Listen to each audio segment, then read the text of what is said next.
Hello my friends, it's time for an extra nugget, but today it's more of a golden nugget. Cities often have a bad reputation in the UK as places full of crime, poverty and depression. The reality is that most cities are so large that they normally have their good parts and their bad parts. And in that same vein, if you live in a city, you're either going to love it or hate it and claim it's the worst place ever. As someone who's done a fair bit of travelling in the UK, I'm telling you, today's city is really nice despite what some people may say. It's probably my favourite city overall, and I'd move there in a heartbeat if I could. It's one of the most northern cities in the UK, it's the only city in historical Cumbria, and I'm of course talking about Carlisle. This city has a population of 77,000, making it smaller than a lot of towns, but don't let that put you off. If you enjoy random pub trivia, wrap your head around this one. Carlisle is the largest city in the UK. Yeah, you heard me right. That's due to old laws and legislations that a huge area of open farmland around the populace of the city was defined as being the city. So eat your heart out, London. Carlisle is bigger and better than you. I'm pretty sure there's more sheep than people here. But if we're just talking the built up area of Carlisle, yeah, it'd be crushed by loads of cities. Before we start the video, I'm interested to know in the comments what you think is the UK's greatest city and why. And don't forget to share, comment and subscribe to help Turdtowns thrive. Here are 8 reasons you should move to Carlisle. Number 8. It's a nice place. Every time I visit Carlisle, I always have to take a second to take in the architecture of this place. It's not just the fact that castles, churches and history is everywhere here, but the standard buildings have all been constructed in a tasteful way. Carlisle looks like a mini Newcastle, and it's definitely one of the prettier cities in the UK. Most towns and cities look like a bomb shelter from the 60s full of piss and depression. Carlisle is of course a city entrenched in history. It's a city from the Roman times, and due to its proximity with Scotland, it had to be heavily fortified. There was lots going on here back in the day. And just wow, the air up here just tastes so much fresher. Oh, did I mention that you get guaranteed snow up here too? I honestly can't remember the last time I even saw snow settle, but up here it's beautiful in the winter.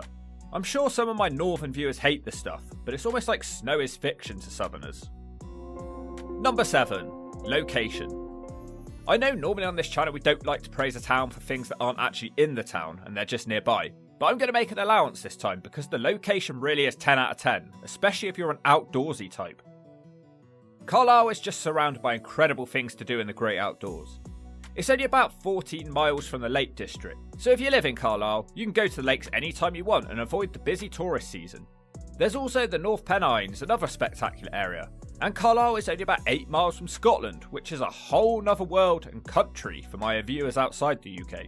It's just an excellent base to explore some of the most perfect parts of the United Kingdom. Carlisle is a dream for an outdoorsy person. Number 6. Football team. Not everyone's going to agree with me on this point, so I'll keep it brief. Carlisle United are a team that play in the Football League and have done so for decades. Whether you like it or not, football is this country's favourite pastime, and if you live up here, you're going to have a league team to follow and support. This unites the community and gives you a common bond with your neighbour. The ground is dated and old school, but it's the kind of ground that I really like and I miss visiting these types. Wandering down the city centre on a Saturday and stopping at a pub of your choosing, before continuing past the many terraced houses on cobbled streets before easily making it to the ground on time stress-free. Most grounds nowadays are out of town soulless bowls, so Carlisle United gets a big tick in the box from me. Number 5. The Motorway.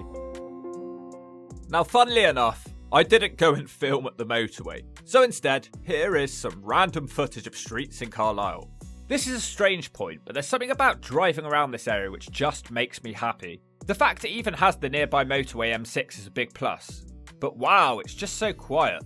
If you're driving in a northern direction on the M6, you'll make it to about Lancaster, and suddenly all the cars are going to disappear, and you'll be on one of the quietest stretches of motorway I've ever seen. And the scenery is stunning on this part of the motorway. You've got hills either side of you. It is not a chore driving when you're on this road. Number 4. The people. Every place has its idiots. I met a few whilst in Carlisle, but that doesn't represent the whole place.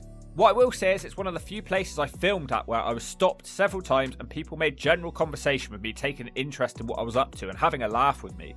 It made me feel welcome and at home. The accent here is like a soft and jolly Geordie accent, and it can be hard to understand people, but you'll get the hang of it eventually. They like to call things different words to what we do down south, which is a nice thing to listen out for. Our favourite is probably calling hills fells. People have different priorities in life up here, and it's not all about me. It's like the people haven't been crushed by the depression of modern Britain. They still have a sense of humour, and they will use it. Number 3. Nightlife. If you're someone who still has a life, unlike me, then you'll probably want somewhere to go on your steamy dates, pub sessions with your mates and nightclubs. Now whilst Carlisle isn't an incredible night out, it still has plenty to keep you entertained. And if you're more of a foodie, there's plenty of places to eat. Although I've never managed to get a booking at Michelangelo's, I've heard it's great. And there's plenty of other places to go too. On the whole, the food just seems to be so much better up north. I'm not sure if that's because northerners take more pride in their cooking, or if just more effort is made, but there's a huge difference. Anyone who's tried a roast down south, and then one up north, trust me, they're night and day. That isn't a point just relative to Carlisle, but I wanted to throw that in there. And if you get sick of that, Newcastle's just an hour and a half away, and that place is known for its nightlife. Number 2, the centre isn't dead.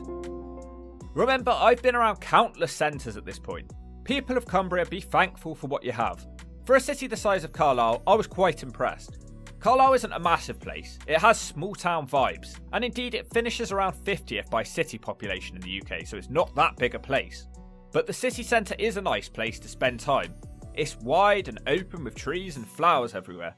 They've embraced their history here too, and many of the big historical spots of Carlisle are right in the middle of the city. Unlike other cities I visited, I didn't notice many closed down shops. Despite the look of it, department store House of Fraser is still open here. It's a bit like the Bristol one though, they said they were closing it and then they changed their minds. The Lanes is a nice little indoor shopping centre. It's nice to see a different take on the modern day ugly malls. They really need to figure out what's happening with the empty Debenhams store though. Lucky for them though, it's kind of shoved away down the end of an alley, so you don't have to notice it. And shock horror, the shop's open here at 9 AM. Much of an improvement over some cities which seem determined to have a lie-in every day. It's a decent place to spend time, and they have everything the common man would need. And number 1, house prices. This one's a no-brainer. This is a video about why you should move to Carlisle, and the house that you're going to live in is important. House prices have admittedly risen here in Carlisle, as they have in most places. But say you're about to spend $400,000 on a standard 3-bed down south, well you can get a 5-bed up here for the same price. And for those of you who don't want to show off, and a standard terrace house will do, £80,000 will easily snag you what you're looking for. And you're going to be in one of England's greatest cities.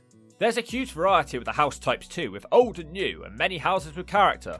It's a lot of fun for you looking on Rightmove and dreaming of your new northern life. So I say, stop dreaming and make it a reality. Now before we end the video, I know some people are going to say negative stuff in the comments, and that's fine, every place does have its bad points. For Carlisle, it would be the lack of work up this way and the world's worst airport. But if I've missed anything, like our new king, I'm all ears.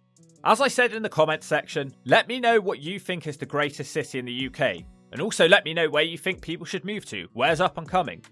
We've got a couple more northern themed videos on their way, so make sure you're here for them. Don't forget to hit like and subscribe to help Turdtowns thrive.